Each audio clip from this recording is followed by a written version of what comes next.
Hello and welcome to Daily Politics on Trust TV. On this program, we discuss issues around politics, policy, and governance. I am Shafiu Suleiman.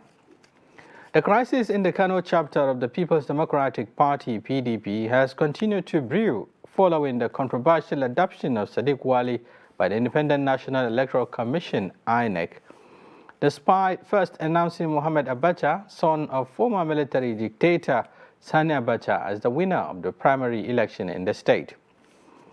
This will go on to divide the party into factions, with both candidates claiming to be the authentic governorship flag bearer. The national leadership of the PDP had also been accused of deliberately adopting a candidate whose election was not supervised by the electoral umpire. INEC, which had supervised the election conducted by the pro-Abacha faction, also went ahead to publish the name of Sadiq Wali as the party's candidate following the presentation of a court judgment by the pro-Wali faction. Today on the show, we will be joined by members of both factions who would help us better understand the issues and progression of peace talks ahead of the 2023 general election. We are joined by the factional chairman of the Mohamed Abacha's camp, who will be talking to us from our studio in Kano, talking about Sagagi, Shehu Sagagi, right. Okay, if you're there, thank you for joining us. We are also joined by the PDP Northwest woman leader, Zainab Audubako, who will be speaking on behalf of the Wali's camp. She joins us virtually. Thank you for joining us. Thank you for having me. Right. Okay, you're both welcome to the program. But before we commence the discussions, we have to take a quick break. Stay with us.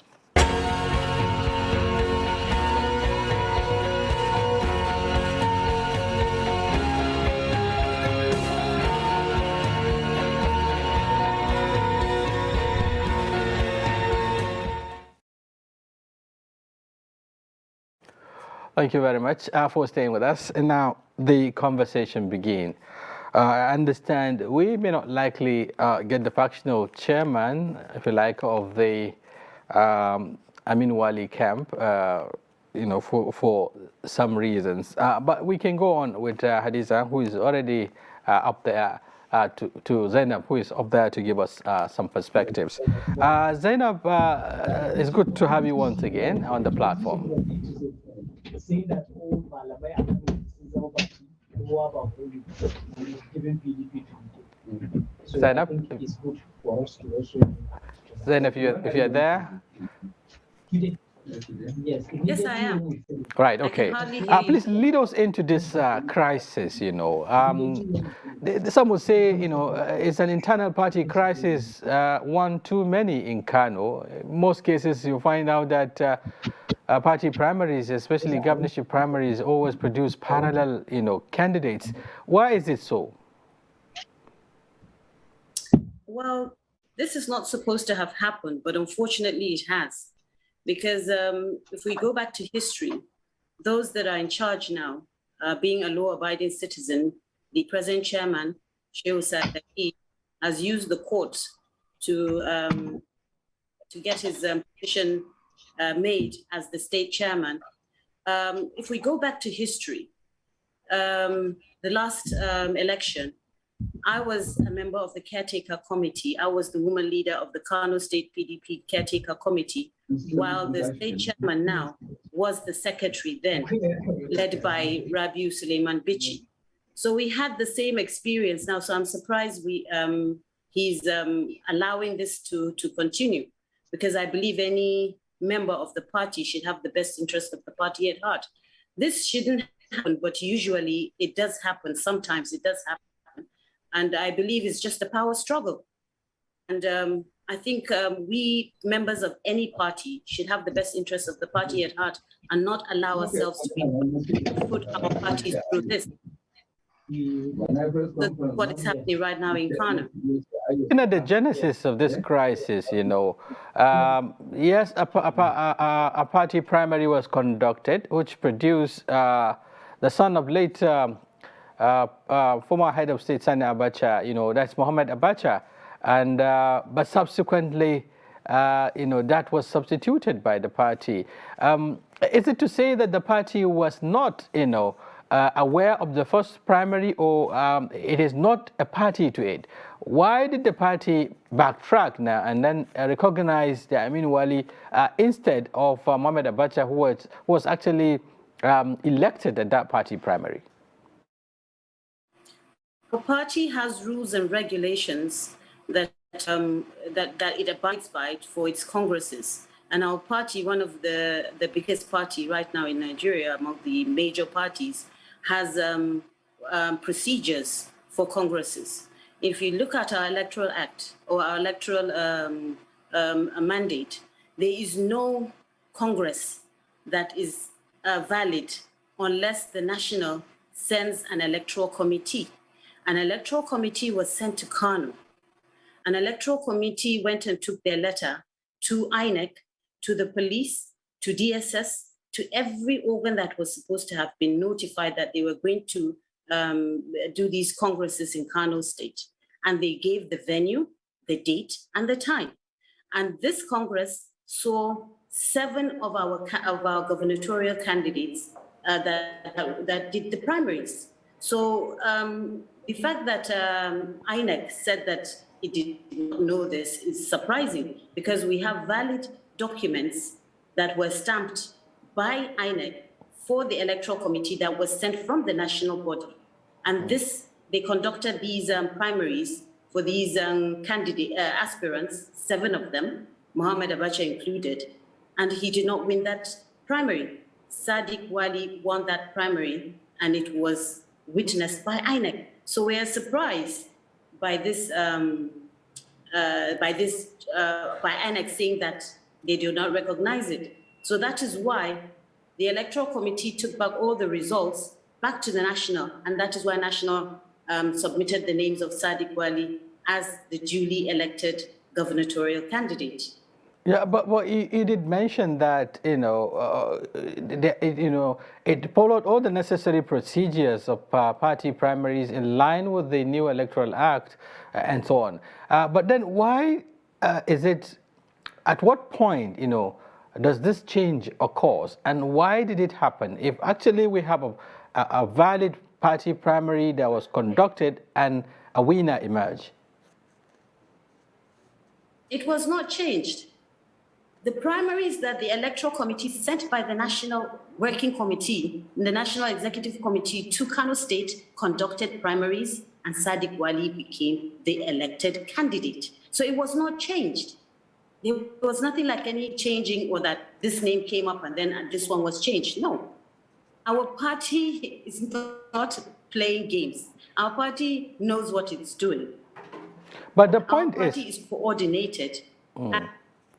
Adiza, but the point is, the REC, for instance, sorry, Zainab, I said Adiza, the REC, that is the Resident Electoral Commissioner of INEC in Kano State, first, recognized the primary that produced Mohamed Abacha as the winner, and of course, the expectation is that INEC would also go in line with that primary, because it was actually monitored by its own personnel who are on ground, to monitor the exercise. And the other primary you're talking about that produced Amin Wali, rather Sadiq Wali, is said to be, was not monitored, or INEC officials were not present at that primary. So why should that be taken as an authentic conduct when it doesn't, fit in?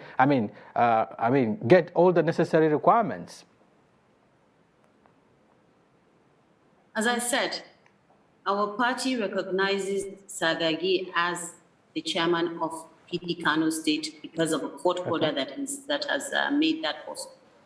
However, the REC should considers him as the state chairman, as we all do.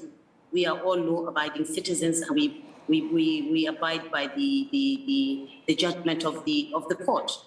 However, any Congress that is done without an electoral committee from the party is considered null and void by the party. The Congress that was made emerged the winner of that Congress. I was present, and I know I saw INEC members there, and it was done in a free and fair mode, and all our aspirants were there. So to say that INEC said that Muhammad is the candidate, INEC cannot give the party its candidate. It can go and observe the primaries that were conducted, and INEC observed primaries that were conducted at Sani Abacha Stadium in Kano State, and I was present. So what you are saying, if I understand, is that there wasn't anything wrong, with INEC accepting.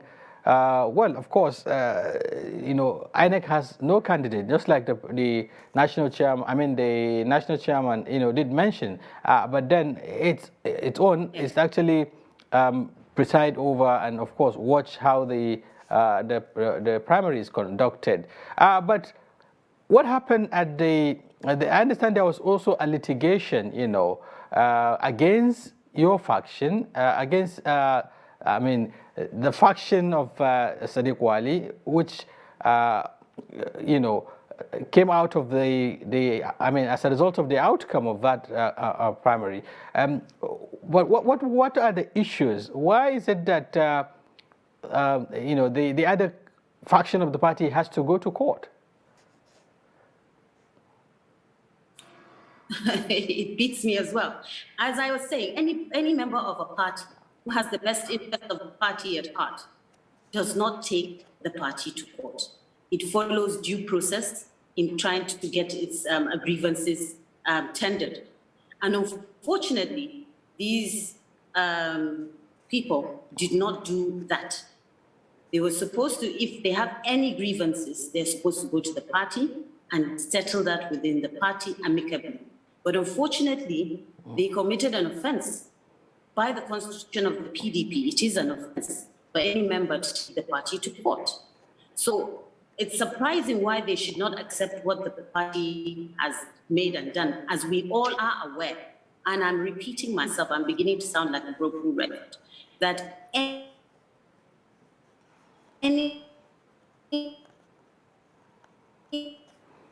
Congress done without an electoral committee sent to it considered null and void by the party. And the electoral committees that were sent to Kano conducted all the primaries in Kano State. And they went to INEC and took their letters there. It was endorsed by INEC. It was endorsed by all security agencies, and they were all present in all the congresses that were conducted. That is why all the names sent to the national by the electoral committee were accepted and were forwarded to INEC as duly elected candidates in Kano State. So as far as we are concerned, there is no matter of a faction. It's just unfortunately a few aggrieved persons that have decided to take the party to court, which is unconstitutional for the party, for any member of a party to do that. So this is basically the bottom line of these issues. There are offenses that you do towards a party that you're not supposed to do. And any executive member of the party should not even allow himself to do that. Yeah, but perhaps an executive member of the party should not.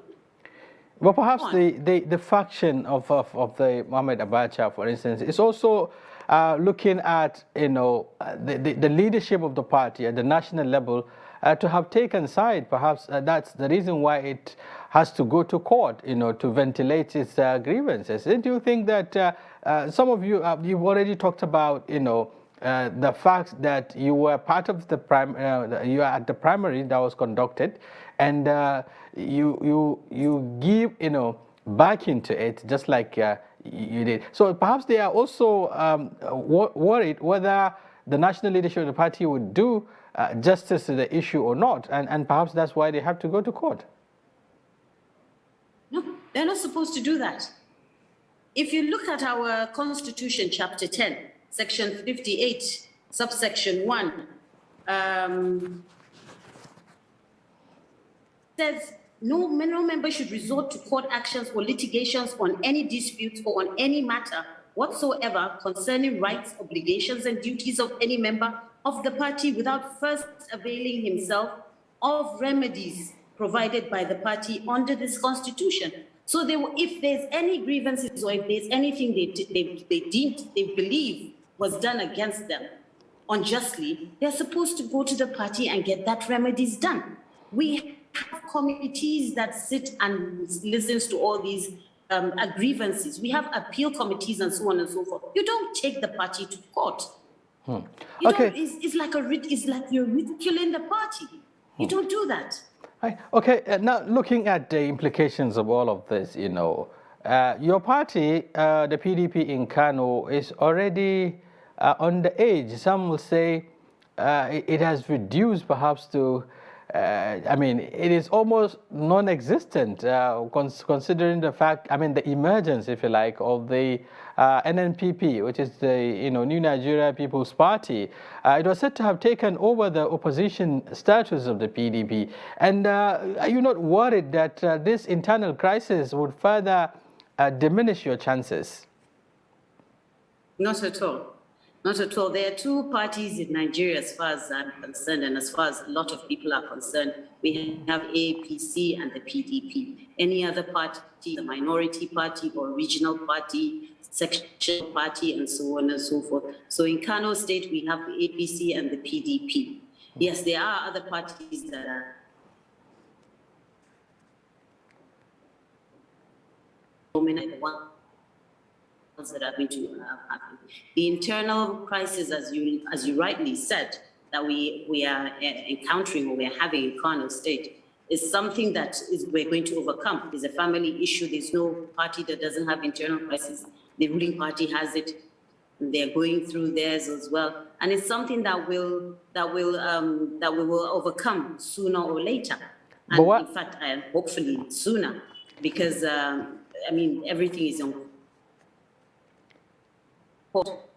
As soon as September, INEC allows us to start campaigning, we'll start campaigning, and then people will know that, yes, PDP is here. Right now, maybe we are not campaigning because we're not supposed to campaign. PDP is here in Kano State. It is very strong. It is absolutely in place, and it has all its candidates ready to start campaigning as soon as INEC allows us to start campaigning. Then, and only then, if we don't hear us, then you can say we are not in Kano, or our chances are going to be diminished.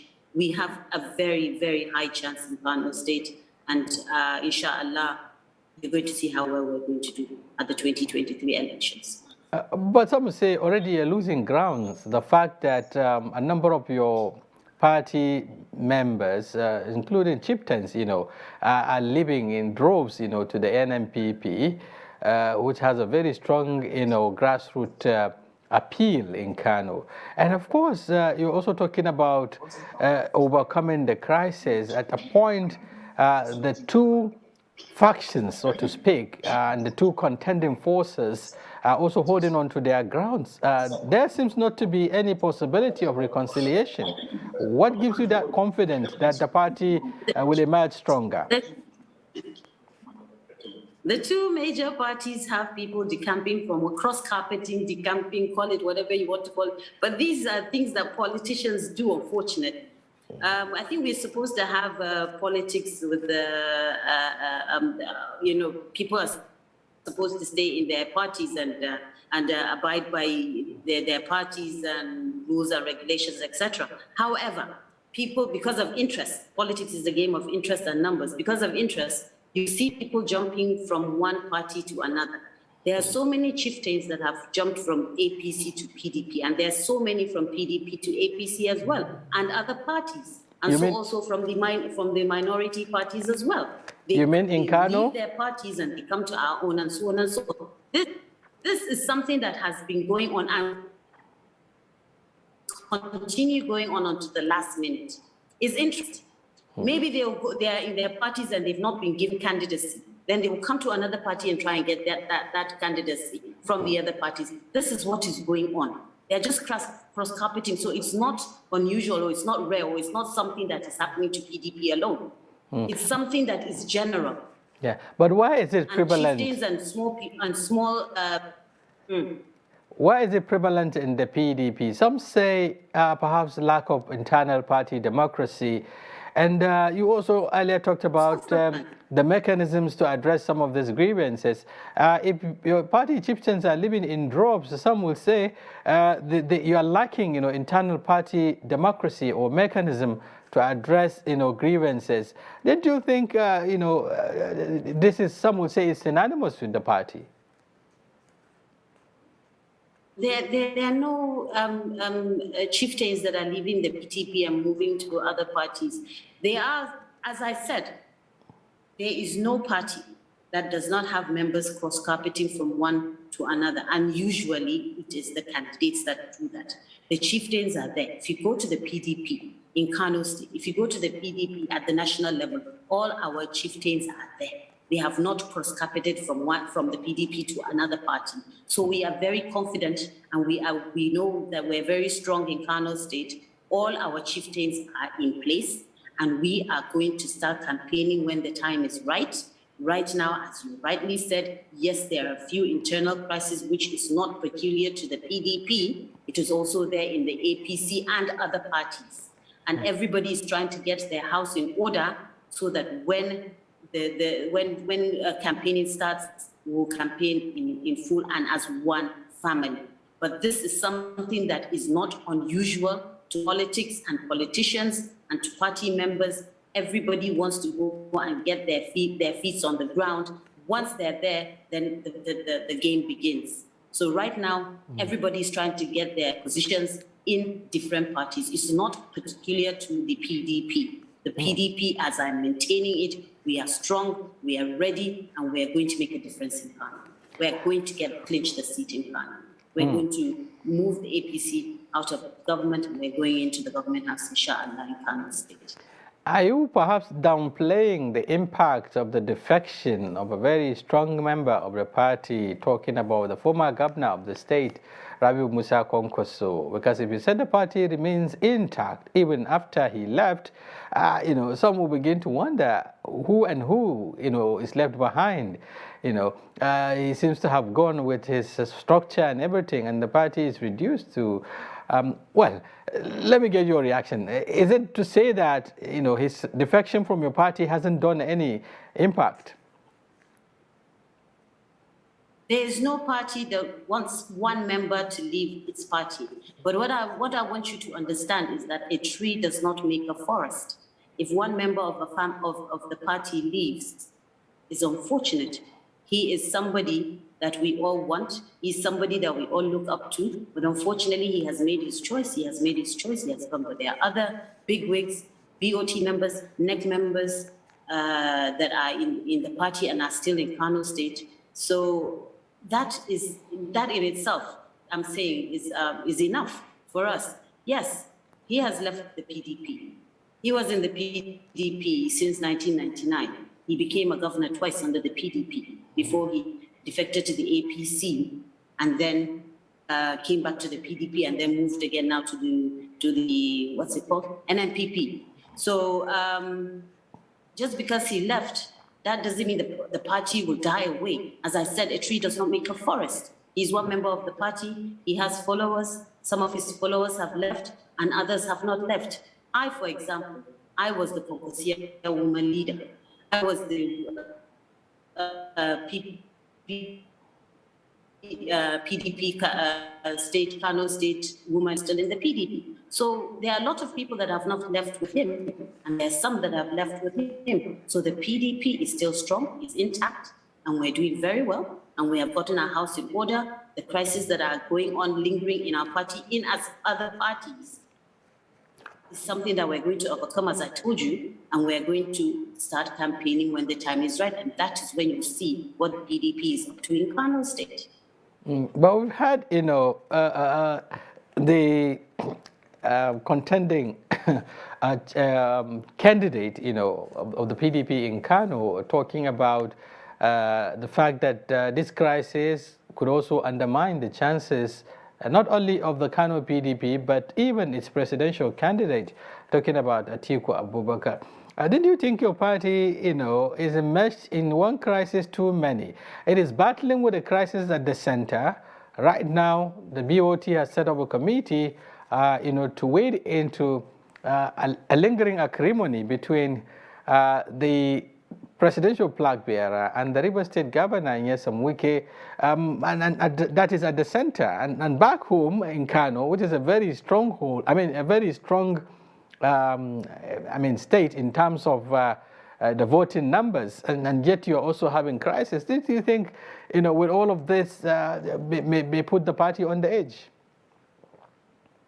As I said, there is no party that does not have crisis or that they don't have lingering problems here or there. The APC are having a Muslim ticket issue. The PDP are having some people being aggrieved because they've not been given this or that position.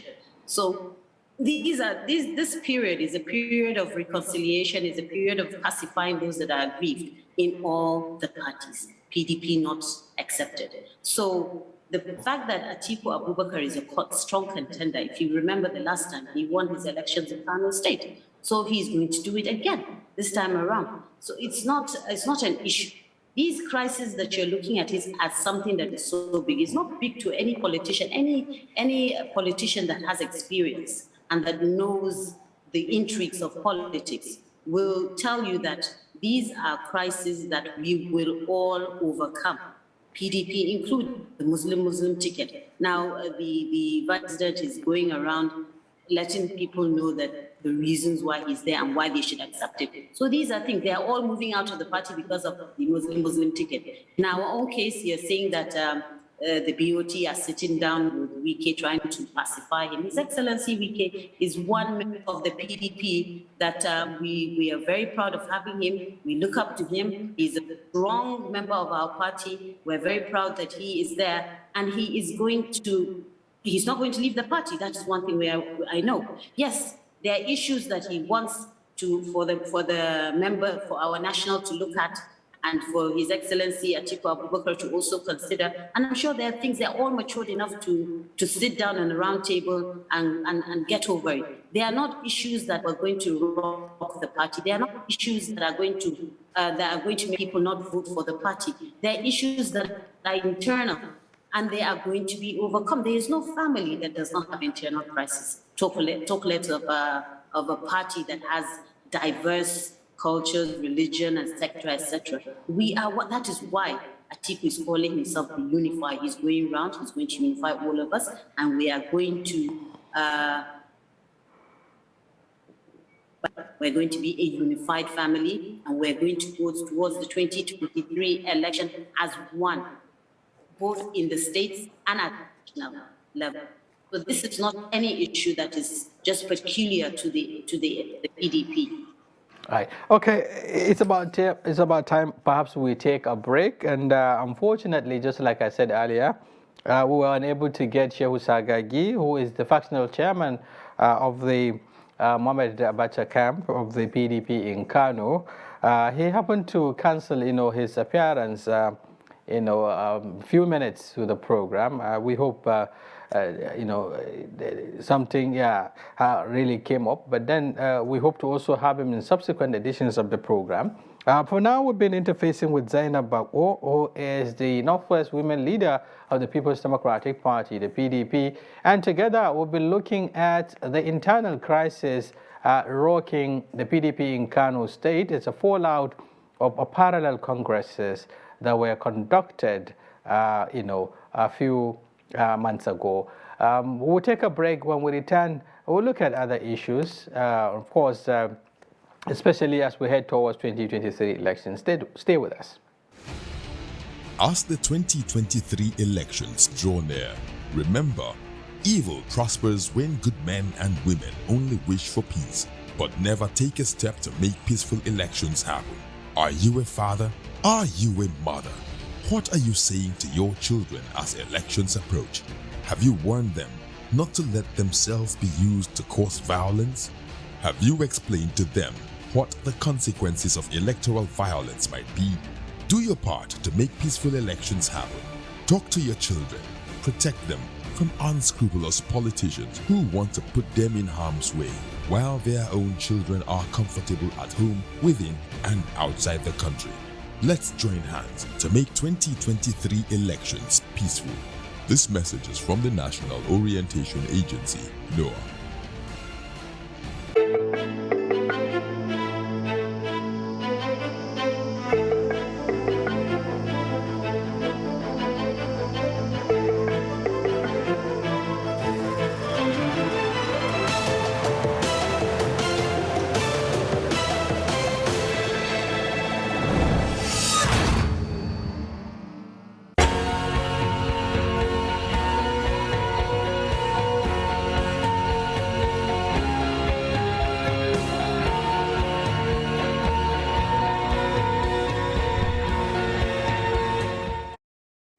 Thank you very much for staying with us on Daily Politics. And today we're looking at the PDP internal crisis in Kano. And we have, joins us virtually, Zainab Bako, the Northwest women leader of the People's Democratic Party. Zainab, it's good to know that you're still there. I hope you had time to take some water. Thank you very much. Right. Okay. Let's continue with the conversation. Now, let's look at, for instance, yes, women. Some would say, great mobilizers in terms of reaching out to their fellow women who constitute, the bulk of voting population in Nigeria. There has been a concern, recently about the inability of people, especially in Kano and other northwestern states or northern states, for instance, to come out and participate in the ongoing voter registration exercise that was just concluded. Give us perspectives with regards to how this perhaps will reduce, if you like, if any, the voting strength of the Kano people as we head towards the 2023 elections? If you look at the INEC registration that has just been concluded, you will notice that Kano, I think, has the highest number. It has over 22 million. And I'm sure if we ask INEC to put them in gender form, you'll see that men are more than the men. This is the norm in the north, especially in the northwestern region, which is the largest region in Nigeria. And we have the largest voting population at the moment. Women, when it comes to voting in the north and in Kano State to be particular, they are not shy. They will come out in their droves. What the stigma for women in politics is to come out as elective candidates or aspirants. That is where the stigma lies. And this is due to religion and tradition, usually. However, this time around, I think the thing, it has changed because successfully, we have 3 female candidates in Kano State. We have 2 state assembly member candidates, which is very, very unusual. It has never happened in the history of Kano State.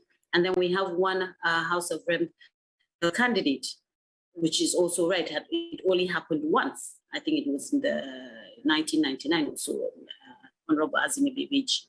So the participation of women in politics generally in the north and in Kano is really it excites me every time, because when you go to the polling units, you will see how the women are very active, and they are the ones that actually do the voting.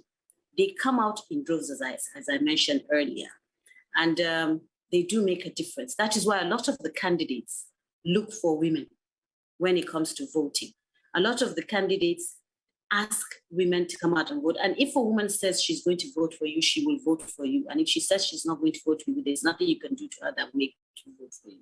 So that is why we are very important and we are large in numbers. And if you come out see us on that day, you'll see that it is the women that make 90 or 80% of the voting population on voting day. So it's not, I don't think we're going to have any problems when it comes to women participation in elections in the 2023 general elections coming, because the numbers are going higher and higher. And when I have been going round and I've been talking to a lot of women, and they're ready to make that change because they're tired of seeing their children being killed. They're tired of seeing their children being drug addicts, and it's all due to the mispriority of the present government. They are misplacing their priorities, and they're not taking things into consideration. So the women are ready to make a change this time around. Some will say, you have a very huge task ahead of you. Perhaps not in Kano, to be precise. There is, a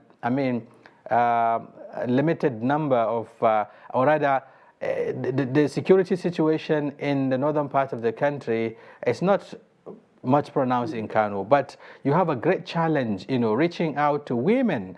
As a women leader in the Northwest, perhaps across states that are endemic, with this banditry and kidnappings and what have you, thousands of women, have been displaced. A number of them are right now living in camps and what have you. And some of them are not even talking about participating in election because of the situation that they found themselves. How much ready are you and perhaps your colleagues, to be able to convince these people, to be able to reach out to them, to show them how important it is, to participate in this exercise despite their predicament? Yeah, unfortunately, there are about 2 out of the 7 states we have in the Northwest. There are about 2 to 3 states that are most affected. One of them is Sokoto, Zamfara, and obviously Katsina. In Sokoto, we have 2 local governments that are hard to reach because of this situation. And this is even the reason why these women, because we do speak to them virtually, and I've spoken to a lot of them virtually. This is the reason why they are ever ready to come and make this change, because they're dying to have someone in charge that will look into the security situation and make life better for them, because they have become refugees. They have become a sorry sight for all of us. It's heartbreaking, it's heart-wrenching what they're going through. People in Katsina, or women in Katsina, also are having these issues. Maybe 1 or 2 local governments may not be able to come out and vote because they're scared.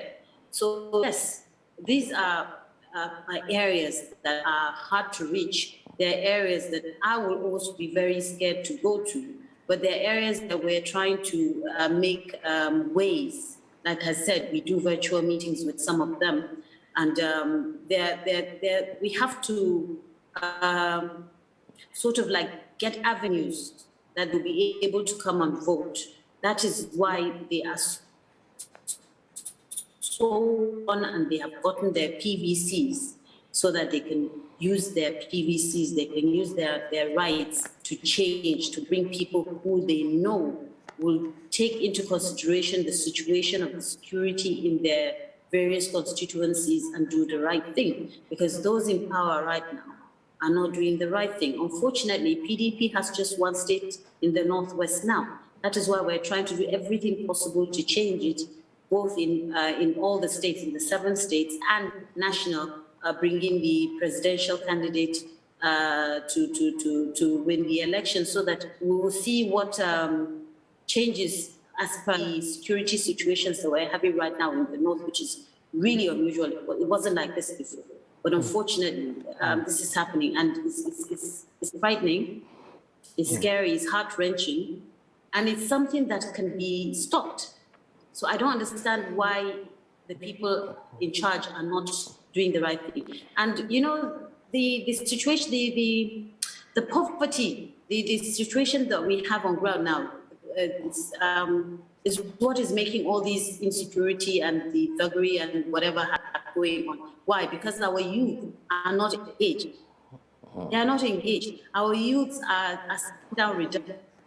There's nothing for them to do. They have so much energy, exuberance within them that they need something to do, and there's nothing on ground for them to do. So they tend to turn to these violent people that will come and give them few change, and then they will change their views, and then they will go into this kidnappings, etc.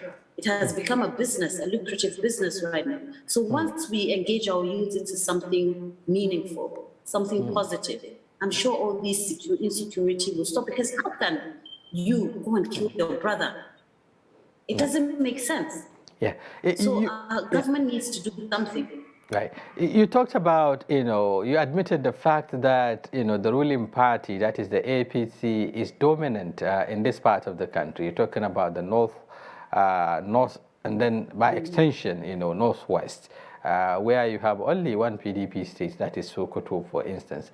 And then you are also talking about changing the political trajectory, and you have, a party which is also brandishing a Muslim ticket to woo voters from this part of the country. Does this unsettles you as a women leader, as a critical stakeholder in the PDP? Some say you're already beginning to lose hope that this combination or this ticket might not be, easy to defeat. Defeating this ticket I think, is one of the easiest thing in the Northwest, because the Northwest was predominantly PDP before. Unfortunately, when the ticket of, I think it was Goodluck Jonathan that happened. So that was when the APC sort of like, it was like a whirlwind took over the Northwest. However, the ruling party has disappointed the Northern Zone completely. They have failed woefully. And this is one of our key points.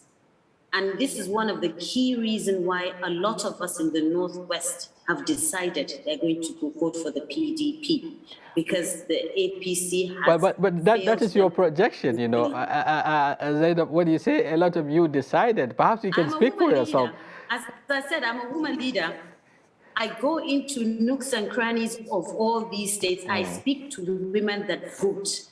We are not talking about our politicians that sit in their offices and discuss and look at papers and discuss on papers and do virtual meetings as I'm doing with you right now. No, I'm talking about the voters, the one on ground. If you enter the markets, if you go in villages, which I've done, and I've spoken to a lot of our voters, I have seen their PVCs, and I know who's going to vote for them. I know what they are going to vote for. I'm telling you, the situation is so bad. What is the cheapest commodity you can get in the market before? It was beans, rice and beans. Rice and beans, now the common man cannot even afford to eat rice and beans. Beans is something that our children in the villages will play with. But if you go to the market now, a mudu of beans is over 1,000 naira. It's not acceptable. They can't even eat this common corn, masara. It is an issue because it is too expensive. So people that are enduring this type of hardship, and they have been enduring it, it has becoming worse and worse and worse gradually by the years. 8 years now, we're in our 7th year, going to the 8th year. How can anybody in its right mind come out and then vote for these people to come back again and continue this hardship? It doesn't make sense. Our women in the villages are not ready for that. Our women in the villages are praying for Nigeria to be returned back to where PDP left it, where a bag of rice was about 6,000, 8,000 naira, and now you're going to buy a bag of rice for 30,000 naira, which is even more than salary that the lower salary that is available. So these are issues on ground that a lot of people are not going to do that. But do you think are very intelligent? But do you think the people have forgiven PDP, for instance? Because some will say part of the problem was actually your party that led the country into where it is today. At some point, your party was also not doing the right thing. That is why Nigerians show it the way out. I mean, the exit door. And then do you think Nigerians have forgiven the PDP? And if they did so, how do you intend to present a new face of the PDP, who some will say immediately they hear the name, it is synonymous with corruption, for instance, and so on. How would you change, or rather present a better outlook to Nigerians? I have just told you, the people are yearning for PDP to come back. Why? They even said, let it come back to where it stopped before, where a bag of rice was 6,000, now it's 30,000. They are yearning for PDP to come back because they knew that the PDP knew what it was doing. The PDP got its grip and it was doing what it was supposed to do. And people were, even when you go to put petrol in your car right now, maybe you could use 5,000 naira to fill your car. Now you need about 10,000 naira. That is why transportation of food from the villages to the town is expensive. There are so many things that the PDP, what we are doing now, talking to you now virtually, this Zoom meeting that we're having, is by the PDP. The PDP. There is nothing good in Nigeria that it wasn't brought in by the PDP, nothing whatsoever that we're enjoying now. And what was happening, all the insecurity, all the corruption that happened during the so-called PDP regime, I think it has, I don't even know, I can't say quadrupled right now. The killings have quadrupled or even, I don't know, I can't even tell you how many times it has multiplied. So also the corruption. Okay. There are so many things that have gone that are worse than what the PDP left behind. Are you saying that? Are you saying that? Are you saying that the APC's promise to fight corruption is not working? What exactly are you saying? Joke of the century. It's a joke of the century. What do you mean? During PDP, we were trying to combat Boko Haram. That was the major insecurity that was going on during the PDP time.